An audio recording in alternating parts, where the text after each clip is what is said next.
शीरुषं देवं विश्वाक्षं विश्वशम्भुवं विश्वं नारायणं देवमक्षरं परमं पदं विश्वतः परमां नित्यं विश्वन्नारायणगुं हरिं विश्वमेवेदं पुरुषस्तद्विश्वमुपजीवति पतिं विश्वस्यात्मेश्वरगुं शाश्वतगुं शिवमच्युतं नारायणं महाज्ञेयं विश्वात्मानं परायणम्।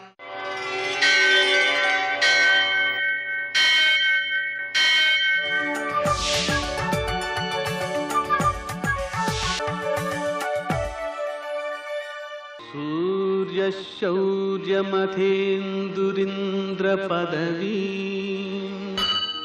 सन्मङ्गलं मङ्गलम्। नमस्ते भगवन् देवदत्तात्रेय जगत्प्रभो सर्वबाधा प्रशमनं कुरु शांतिं प्रयच्छ मे। నేటి కాలమాన విశేషాలను గమనిద్దాం. స్వస్తి శ్రీ చాంద్రమాన మన్మథనామ సంవత్సరం దక్షిణాయనం గ్రీష్మ ఋతువు నిజాషాఢమాసం కృష్ణపక్షం గురువారం. సూర్యోదయం 6:02 సూర్యాస్తమయం 6:40 తిథి చతుర్దశి సాయంకాలం 6:51 వరకు.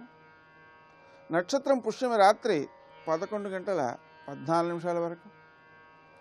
వర్జం ఉదయం 6 గంటల నుంచి 7:44 వరకు. దుర్ముహూర్తం ఉదయం 10:15 నుంచి 11:05 వరకు. మరల మధ్యాహ్నం 3:18 నుంచి 4:08 వరకు. అమృతకాలం సాయంకాలం 4:20 నుంచి 6:04 వరకు. రాహుకాలం గురువారం కాబట్టి మధ్యాహ్నం 1:30 నుంచి 3 గంటల వరకు. అష్టకవర్గ రీత్యా శుభప్రదమైన సమయం ఉదయం 8 గంటలకు. ఈ 8 గంటల కాలం అనేటువంటిది సంగవ కాలం కావడం వల్ల ఆ సమయంలో చేసేటువంటి కార్యక్రమాలు కామ్యకర్మలకు కూడా బాగానే పనిచేస్తాయి. వర్తమానంలో ఈరోజు విశేషాలుగా గురు పుష్య యోగం అనేటువంటిది ఒకటి ఉంది. ఇది సూర్యోదయం నుంచి ప్రారంభించి రాత్రి 11:14 వరకు ఉంది. ఇక్కడ తాత్పర్యం ఏంటి?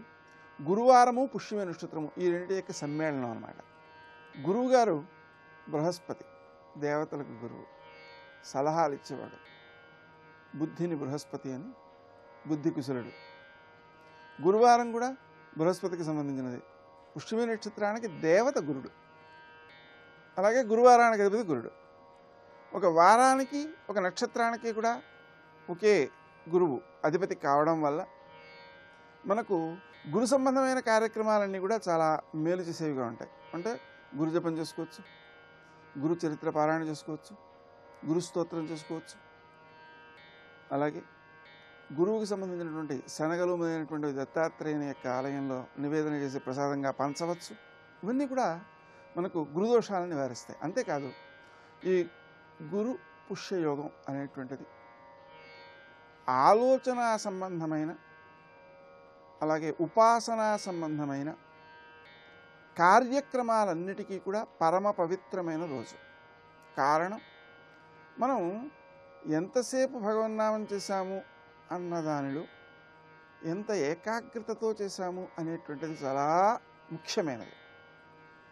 పరిపూర్ణమైన మనస్తృప్తితో ఆ భగవంతుని యందు మనసును లగ్నం చేసే ధ్యాన స్థితి ఏదైతే ఉందో అది కొన్ని క్షణాలు నిలబడినా అది చాలా ఉత్తమమైన ఫలితాన్ని ఇస్తుంది.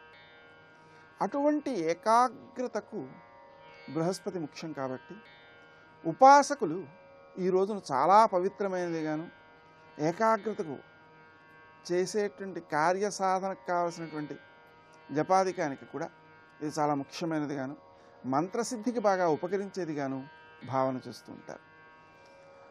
ఆ విధంగా మనం ఉపాసన, దత్తాత్రేయ ఆరాధన మొదలైనటువంటి వాటికి దీన్ని వినియోగించుకోవడం ద్వారా మనకు వివేకం పెరుగుతుంది, సరైన నిర్ణయాలు తీసుకోగలుగుతాం, మానసిక ప్రశాంతి పెరుగుతుంది. ముఖ్యంగా జీవిత లక్ష్యమైనటువంటి మోక్షమునందు సరి అయిన అవగాహన కలుగుతుంది. ప్రపంచంలో జరిగేటువంటి ప్రతి ఘటన కూడా జ్ఞానప్రదమై వివేకాన్ని పెంచేదై అవుతుంది ఈ గురువారాధన వలన. అలాగే జాతకంలో గురు దోషాలు ఏమైనా ఉంటే గోచారంలో కానీ దశల్లో కానీ ఆ దోషాలు కూడా తొలగిపోతాయి. నేటి ఆణిముత్యాలు.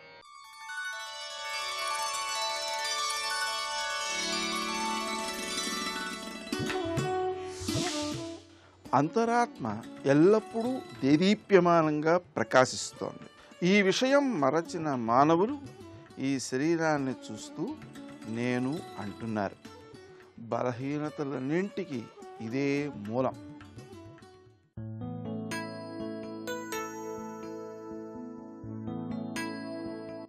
నిన్ను నీ ఆలోచన విధానం నుంచి కొద్దిగా వేరు చేసుకోగలిగితే జీవితపు కొత్త కోణాలని చూడగలవు.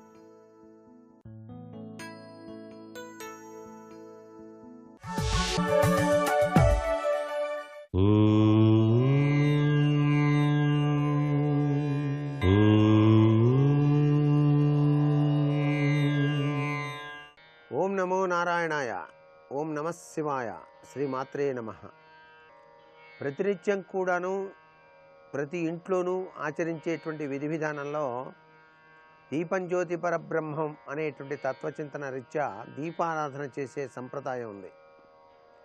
ఇంటిలో మాత్రం ఎటువంటి పరిస్థితుల్లోనూ వేప నూనెతో దీపారాధన చేయకూడదు అని చెప్పేసి శాస్త్రం. అలాగే వేరుశనగ నూనెతో కూడా దీపారాధన చేయకూడదు. అత్యంత ముఖ్యమైనటువంటి ప్రభావాన్ని కలిగించే నూనెల్లో మనకి నువ్వుల నూనె, కొబ్బరి నూనె విశిష్ట స్థానాన్ని ఆక్రమించాయి దీపారాధన విషయంలో. ఆవు నెయ్యితో దీపారాధన చేయటం వలన చాలా గొప్ప ఫలితాన్ని పొందుతారు అని చెప్పేసి సనాతన ధర్మం తెలియజేస్తోంది. ఆవు నెయ్యితో దీపారాధన చేసి చక్కగా స్వామిని గనక ఆరాధన చేసినట్లయితే ఈతి బాధల నుంచి రక్షింప చేసుకోవడానికి ఆస్కారం ఉంది. ఆవు నెయ్యి దీపారాధన దరిద్రాన్ని దరిచేరనివ్వదు అని కూడా శాస్త్రం. అలాగే కొబ్బరి నూనెతో దీపారాధన చేయటం వలన సిరి సంపదలు కలుగుతాయి, ఆర్థిక సమస్యలు అనేటువంటివి కూడా తొలగిపోతాయి అని చెప్పేసి ధర్మ శాస్త్రం తెలియజేస్తోంది.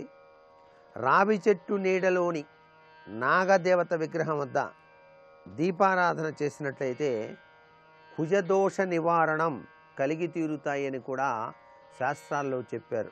శుభకార్యాల్లో ఈ నూనెతో కనుక దీపారాధన చేసినట్లయితే దైవీ సంపద పెరుగుతుంది కొబ్బరి నూనెతో కనుక దీపారాధన చేస్తే అని చెప్పేసి. అలాగే నువ్వుల నూనె దీపారాధన అందరూ కూడాను ప్రతి చోట ఉపయోగించేటువంటి నూనె ఇది. ఈ నువ్వుల నూనెతో దీపారాధన చేసినట్లయితే ఈ నూనె నుంచి ఉద్భవించేటువంటి జ్వాల నుంచి వచ్చేటువంటి ధూమం శ్వాసకోశాలు జీవనాడిపై ప్రభావాన్ని చూపి ఆరోగ్యవంతుల్ని చేస్తుంది. అంతేకాకుండా శని దోషం కూడాను తొలగిపోవడానికి ఆస్కారం ఉంది. అందుచేతనే ఈ యొక్క నువ్వుల నూనెతో హనుమంతుల వారికి, పరమశివునికి, శనేశ్వరునికి చాలా చక్కగా అభిషేకం కూడా చేస్తారండి. నువ్వుల నూనెతో అభిషేకం కూడా చేసే విధి విధానం మనకు శాస్త్రంలో ఉంది. అందుచేత నువ్వుల నూనెతో దీపారాధన సర్వే సర్వత్రా కూడాను శుభదాయకమే. నూనెల్లో అత్యంత విశిష్టవంతమైన నూనెలు రెండే, నువ్వుల నూనె, కొబ్బరి నూనె. అన్నిటికన్నా మించింది ఆవు నెయ్యి. అంతేగాని మిగతా నూనెల యొక్క దీపారాధన అది అంత సబబైనటువంటి విషయం కాదు అనే చెప్పాలి. సర్వే జనా సుఖినో భవంతు.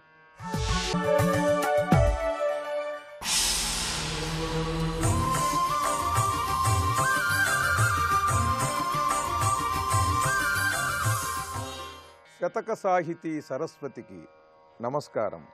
కొండెక్కి కూర్చున్న కోనేటి రాయడా నీ అంఘ్రియుగళికి నెరజొహారు. వేయి తలల పాము వెచ్చని పాన్పుపై పవళించి జగమేలు ప్రభు జొహారు. ధనులకు పెద్ద పీటను వైచి తొలి దర్శన ప్రాప్తి నిడు నియంత జొహారు. కడగంటి చూపుల కలిమి ప్రసాదించు లక్ష్మీశ నీ కన్నులకు జొహారు. పాపపుంజంబు బాప నీ పాదయుగళిని ఆశ్రయించితి, ఏ రీతి ఆదుకొనేదో వినుత ధర్మవేష ప్రసన్న వెంకటేశ. అప్పలాయగుంట పురీ విహారి శౌరీ. ఓ అప్పలాయగుంట ప్రసన్న వెంకటేశ్వర స్వామి, కొండెక్కి కూర్చున్న కోనేటి రాయడా, ఆ కొండలలో నెలవై ఉన్నటువంటి ఓ కోనేటి రాయడా, నీ అంఘ్రియుగళికి నెరజొహారు. కొండలెక్కాలంటే బాగా కాళ్ళకి మంచి పటుత్వం ఉండాలి. అలా 7 కొండలు బిరబిరా ఎక్కి వెళ్ళి ఆ కోనేటి నడుమన ప్రశాంతంగా కూర్చున్నటువంటి ఓ వెంకటేశ్వర స్వామి, నీ అంఘ్రియుగళికి నెరజొహారు. నీ పాదపద్మములకు నమస్కరిస్తున్నానయ్యా. 1000 తలల పాము వెచ్చని పాన్పుపై పవళించి జగమేలు ప్రభు జొహారు. 1000 తలలతో ఉన్నటువంటి మహాసర్పం ఆదిశేషుడు. ఆ ఆదిశేషుని పాన్పుగా చేసుకుని ఏ విధమైనటువంటి శీతోష్ణములు నిన్ను చేరకుండా నీకు కావలసినటువంటి వాతావరణాన్ని కల్పించుకుని ప్రశాంతంగా ఆ 1000 తలల పాముని పాన్పుగా చేసుకుని పవళించిన ఓ స్వామి, నీకు జోహారయ్యా, నీకు జేజేలు పలుకుతున్నాను. ధనులకు పెద్ద పీటను వైచి తొలి దర్శన ప్రాప్తి నిడు నియంతా జొహారు. బాగా ధనం ఉన్నటువంటి వారికి ప్రత్యేకమైనటువంటి దర్శనం ఏర్పాటు చేసి వారికే మొట్టమొదట దర్శనం ఇచ్చేటువంటి అవకాశం కలిగించిన ఓ నియంత, ధనులకు పెద్ద పీటను వైచి తొలి దర్శన ప్రాప్తి నిడు నియంతా జొహారు. ఇలా కవులు రాసినటువంటి పద్యముల నుండి సామాన్య ప్రజానీకం ఏ విధంగా భావిస్తున్నారో తమ దేవాలయం గురించి, దేవస్థానం యొక్క కార్యక్రమాల గురించి, అక్కడి కార్యక్రమాలను నిర్వహించే పెద్దలు తెలుసుకుని సరిదిద్దుకునేందుకు కూడా అవకాశం ఉంటుంది ఇటువంటి పద్యరచన వల్ల. కడగంటి చూపుల కలిమి ప్రసాదించు లక్ష్మీశ, నీ కన్నులకు జొహారు. ఒక్క లేశ మాత్రం అలా నువ్వు నీ కన్నుల చివర నుండి ఒక్క క్షణమాత్రం నువ్వు చూశావంటే చాలు, సకల సంపదలు కూడా ఆ కటాక్షం ఎవరి మీద ప్రసరిస్తుందో వారికి కలుగుతాయి. అటువంటి లక్ష్మీశ, నీ కన్నులకు శుభం కలగాలని కోరుకుంటున్నానయ్యా. నీ కంటి చూపులకు జేజేలు పలుకుతున్నాను. పాపపుంజంబు బాపని పాదయుగళి నాశ్రయించితి, ఏ రీతి నాదుకొనేదో, నా పాపాలన్నీ తొలగించమని నీ పాదపద్మాలను నేను ఆశ్రయించాను. నన్ను ఎలా నువ్వు అనుగ్రహిస్తావో స్వామి, అలా అనుగ్రహించు అంటూ భక్తితో, ఆర్తితో, పాండితీ ప్రకర్షతో చక్కని పద్యరచన చేసి గొప్ప శతకాన్ని మనకు అందించిన విద్వత్కవులు శ్రీ మొవ్వ వృషాద్రిపతి గారి అప్పలాయగుంట ప్రసన్న వెంకటేశ శతకంలోని మరికొన్ని పద్యాలను గురించి రేపు ఉదయం తెలుసుకుందాం. ఓం నమో వెంకటేశాయ. పంచముఖ ఆంజనేయ ప్రణామమయ్యా, దశభుజా రుద్ర తేజ దండములయ్యా, దశభుజా రుద్ర తేజ దండములయ్యా, పంచముఖ ఆంజనేయ ప్రణామమయ్యా.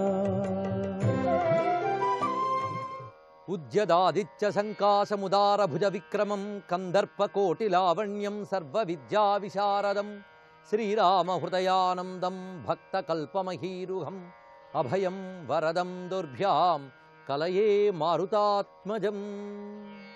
రామాయ రామభద్రాయ రామచంద్రాయ వేధసే రఘునాథాయ నాథాయ సీతాయాః పతయే నమః.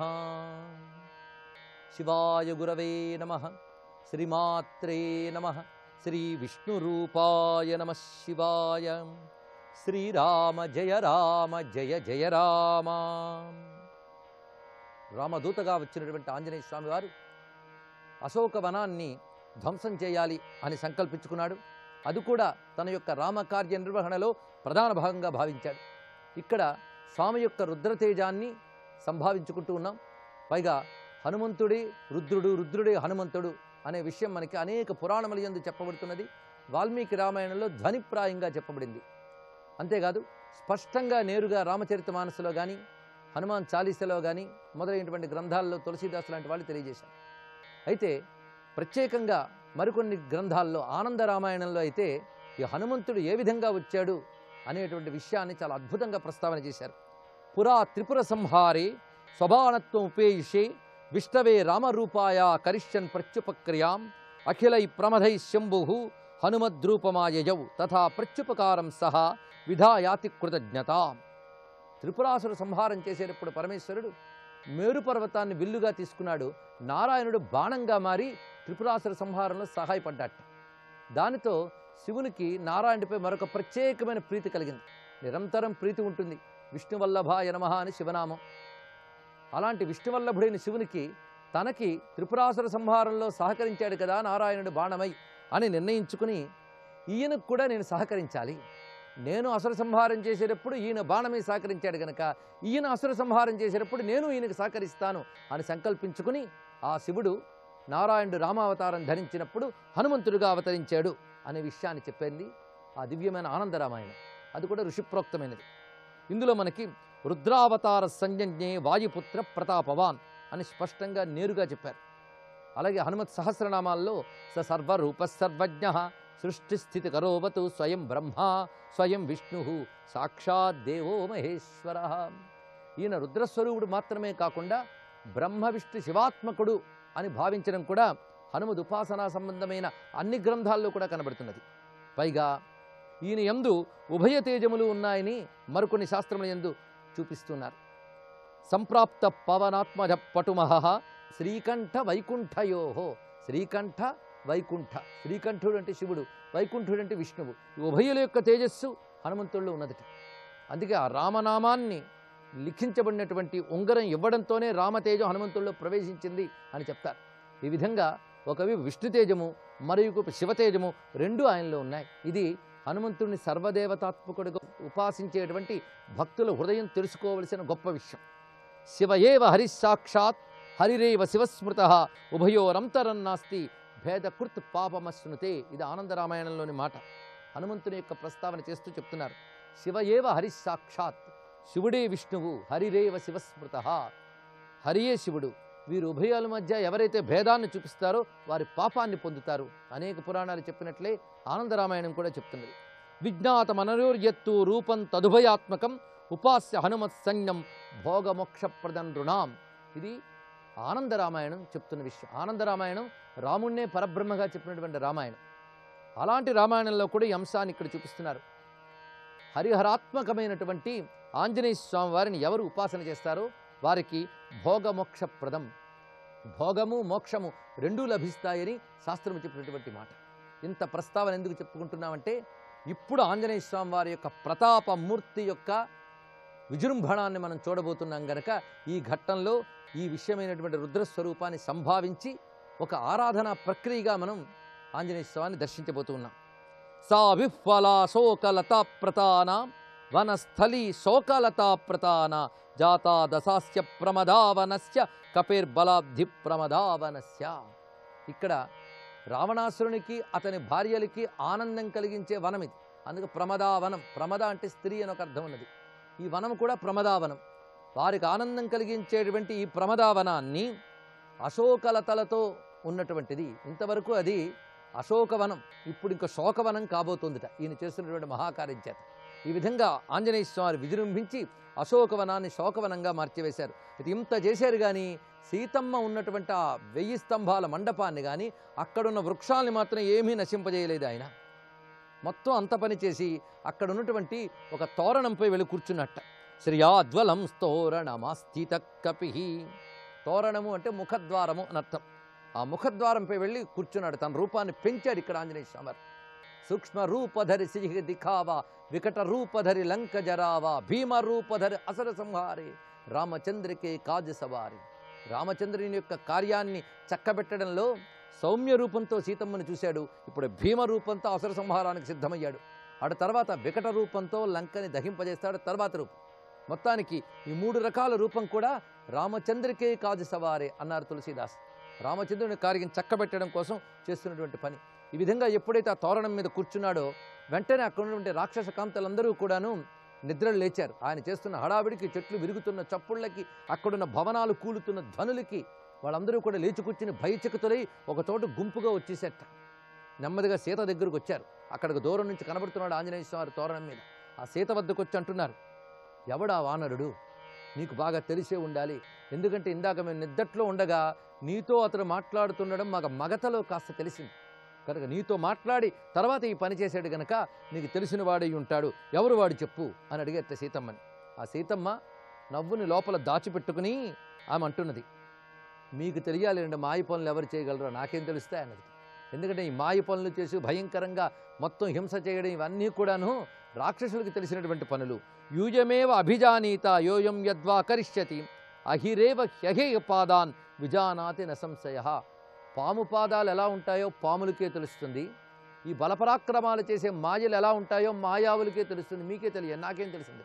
అంత మాత్రం చేతి సీతమ్మ అబద్ధమాడింది అనుకోరాదు. ఇది ఆ కార్యానికి అనుగుణంగా ఇంత పలికినంత మాత్రాన సత్యవ్రతానికి ఏమీ భంగం కలగదు. ఇలాంటివి మరియు దుర్భిణి యంత్రాల్లో పరిశీలించి సీతమ్మ కూడా అబద్ధమాడింది కదండి అని పిచ్చి విమర్శలు చేసేవారు కొంచెం జాగ్రత్తగా ఉండాలి. ఎందుకంటే అక్కడ అసురులతో ఎంత మేరకు మాట్లాడాలో అది. కనుక సత్యవ్రతం అనేది చాలా చిత్రమైనటువంటి విషయం. అక్కడ ప్రయోజనాన్ని ఉద్దేశించి మాట్లాడేదే సత్యం, కానీ ఉన్నదున్నట్టు చెప్పడమే కాదు. ఇక్కడ ఇది తెలుసుకోవాల్సిన ముఖ్యాంశం. పైగా ఇప్పుడు పండాలి. హనుమంతుడి యొక్క సంకల్పం, రాముని యొక్క ఆ అద్భుతమైన కార్య ప్రణాళిక పండాలి అంటే సీతమ్మ కూడా సహకరించాలి. అందుకు తగ్గట్టుగానే మాట్లాడింది. ఇంకా ఈవెన్ అడిగితే చెప్పేదేం లేదని కొంతమంది రాక్షసకాంతలు అక్కడున్నారు. కొంతమంది తిన్నగా రావణాసుని వద్దకు వెళ్ళారట. ఆ వెళ్ళి రావణాసురుడితో చెప్తున్నారు, అశోకవనికా మధ్యే రాజన్ భీమవపు కపి సీతయా కృత సంవాద తిష్టత్యమిత విక్రమ. అశోకవనాన్నంతటి కూడా ఒక కోతి ధ్వంసం చేసింది. అది సామాన్యమైన కోతి కాదు. భీమవపు కపి. నమో ఉగ్రాయ చ భీమాయ చ నమో అగ్రే వధాయ చ దూరే వధాయ చ అని రుద్ర నమక మంత్రాల్లో చెప్తూ ఉంటాం. ఆ భీమవపు అన్నప్పుడు ఆ శివస్వరూపమైనటువంటి భీషణమైనటువంటి కపి మొత్తం అశోకవనాన్ని ధ్వంసం చేసి కూర్చున్నది సుమా అక్కడ తోరణంపై. పైగా సీతాయా కృత సంవాద, అక్కడ సీతతో మాట్లాడి సీతయా కృత సంవాద అని చెప్పడంలో, సీతతో మాట్లాడాడు అని చెప్పడంలో రావణాసురుడు ఎలా ఆలోచించాలో అలా ఆలోచించుకుంటాడు. ఆ విధంగా చెప్పి ఇప్పుడు అతడిని చూస్తూ ఉంటే ఎవరు నిగ్రహించలేని విధంగా ఉన్నాడు. అతడు ఎవరికో దూతగా వచ్చాడేమోను మాకు అనిపిస్తున్నది. వాసవస్య భవేద్దూతో దూతో వైశ్రవణస్యవా. మొత్తానికి అతడు సామాన్యమైన వానరుడు కాదు గనక ఏ దేవతలో పంపినటువంటి దూత అయి ఉంటాడు. ఇంద్రుడు పంపాడో, కుబేరుడు పంపాడో, లేక ప్రేషితో వాపి రామేణ సీతాన్వేషణ కాంక్షయ, లేదా రాముడు పంపాడో మాకు తెలియదు. అడిగితే సీత చెప్పలేదు.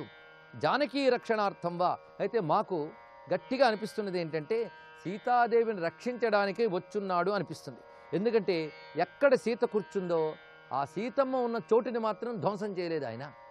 అందువల్ల ఆ సీతకు తెలిసినవాడు, సీతను రక్షించడం కోసం వచ్చినవాడు అయి ఉంటాడు.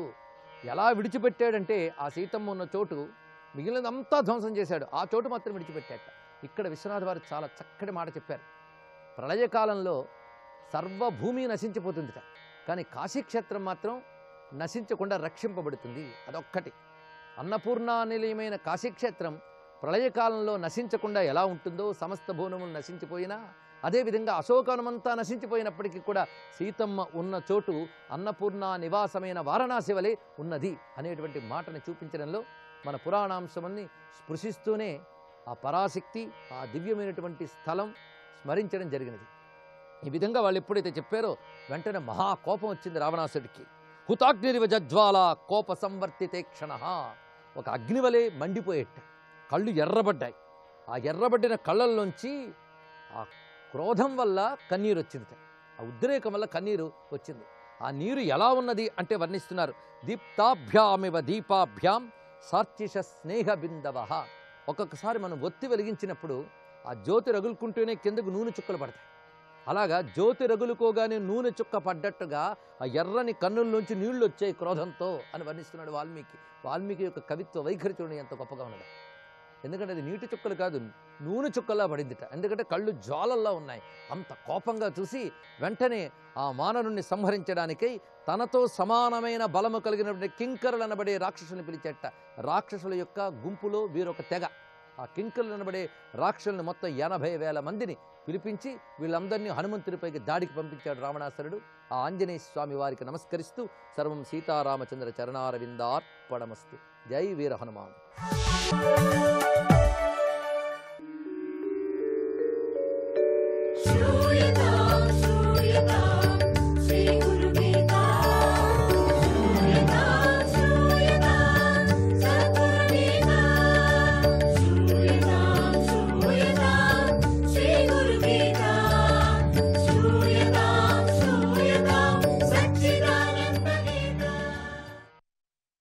జయదత్త. మనం ఇంతవరకు సాధన గురించి చెప్తూ, సాధనలో మనం తొందరపాటు పనికిరాదు, సోమరితనం పనికిరాదు,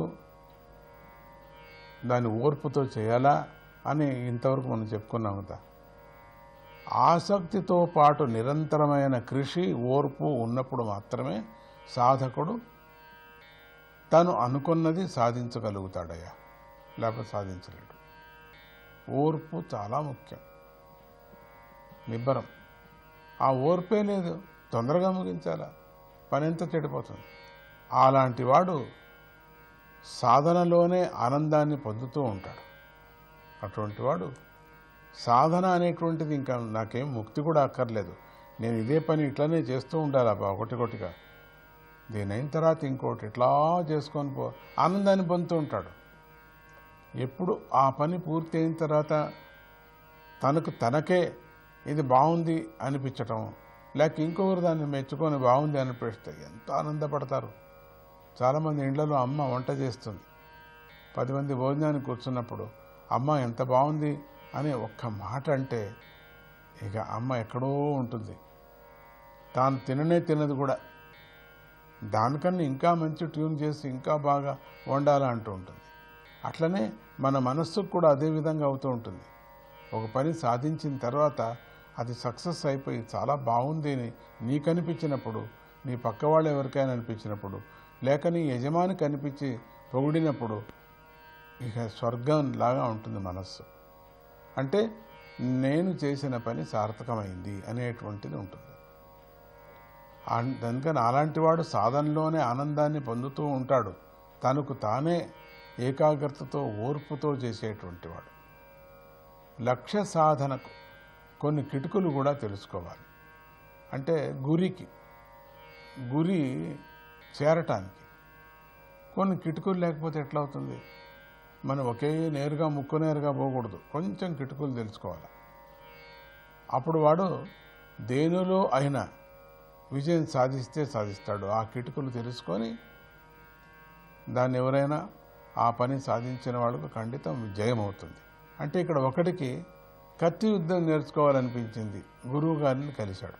కత్తి యుద్ధం చేసేటువంటి గురువు గారిని కలిశాడు. వాడు గురువు గారికి నమస్కారం పెట్టి, అయ్యా నేను కత్తి బాగా తిప్పటాన్ని ఎన్ని రోజులు పడుతుంది అని అడిగాడు. నేర్చుకోవటానికి వచ్చినవాడు నేను కత్తి తిప్పటానికి ఎన్ని రోజులు పడుతుంది నాకు అని అడిగాడు. ప్రారంభంలోనే ఏదో రిజల్టే అడుగుతున్నాడు. గురువుగారు వాడిని చూసినవి 10 ఏళ్ళు పడుతుంది అన్నాడు. ఈ సోంబేరి వీడు వచ్చాడు అని చెప్పేసి గురువుగారికి తెలిసి 10 ఏళ్ళు అవుతుందయ్యా అన్నాడు. ఎడతెరిపి లేకోకుండా సాధన చేశాను అనుకోండి, అప్పుడు ఎంతకాలం పడుతుంది అని అడిగాడు. ఓ పోనీ నేను నిరంతరంగా చేశాను అనుకోండి, నాకు హాలిడేస్ కూడా నేను తీసుకోకుండా దిన్నము నేను కత్తి తిప్పటం నేర్చుకున్నాను అనుకోండి 24 గంటల్లో. గురువుగారు మధ్యలో అడ్డంబడి, ఆగవయ్యా ఆగు, ఎందుకు ఆ తొందర, ఏమంత కాలం పట్టుదలే 20 ఏళ్ళు పడుతుందయ్యా అంతే అన్నారు. అంటే ఏకాగ్రత నేను చేస్తే ఎంతసేపు అవుతుందని అడిగాడు కదా, హాలిడేస్ లేకుండా. అంతే అంటే 20 ఏళ్ళు అవుతుందయ్యా. అయితే సాధకుడు ఏ విషయంలోనూ ఆతురత పడకూడదు. అలా ఆతురత పడేవాడికి ఏదీ సులభంగానూ సత్వరంగాను సక్రమంగాను లభించదు. అప్పటికప్పుడే ప్రారంభం చేశాడు కత్తి తిప్పటానికి. ఇంకా వాడు అడ్మిట్టే కాలేదు, కత్తి పట్టుకునేదే తెలియదు. తిప్పటానికి ప్రారంభం చేసి 10 ఏళ్ల లోపల అయిపోతుందని చెప్పారండి, తిప్పుతున్నానండి. ఆగయ్యా 10 ఏళ్ళు కాదయ్యా 20 ఏళ్ళు అన్నాడు. అంటే దీని యొక్క అర్థం సక్రమంగాను మనకు లభించదు కదా సిద్ధి. ఏంటి, సులభంగాను సత్వరంగాను సక్రమంగాను లభించదు. ఎందుకంటే నీకు ఏకాగ్రత లేదు, తొందరగా ముగించేసి సర్టిఫికేట్ తీసుకొని పరిగెత్తాలనుంది. ఒకవేళ అది లభించినా వాడి మనస్సుకు సంతోషాన్ని ఇవ్వదు, చేసినటువంటి తృప్తినే ఉండదండి. ఏదో చేశాం, ఆ యజమాని తృప్తి పడితే తాను తృప్తి పడతాడు కదా. యజమాని ఏదో తృప్తి పడినట్టు పడతాడు, కానీ మన మనసుకు తృప్తి కావాలి. ఒకవేళ యజమాని తృప్తి పడకపోయినా మనకు మనస్సు తృప్తి అయింది కదా అనే విధంగా చేయాలి మనం. అప్పుడు ఇది ఖండితంగా నువ్వు సిద్ధిస్తుంది నీకు. జై గురుదత్త.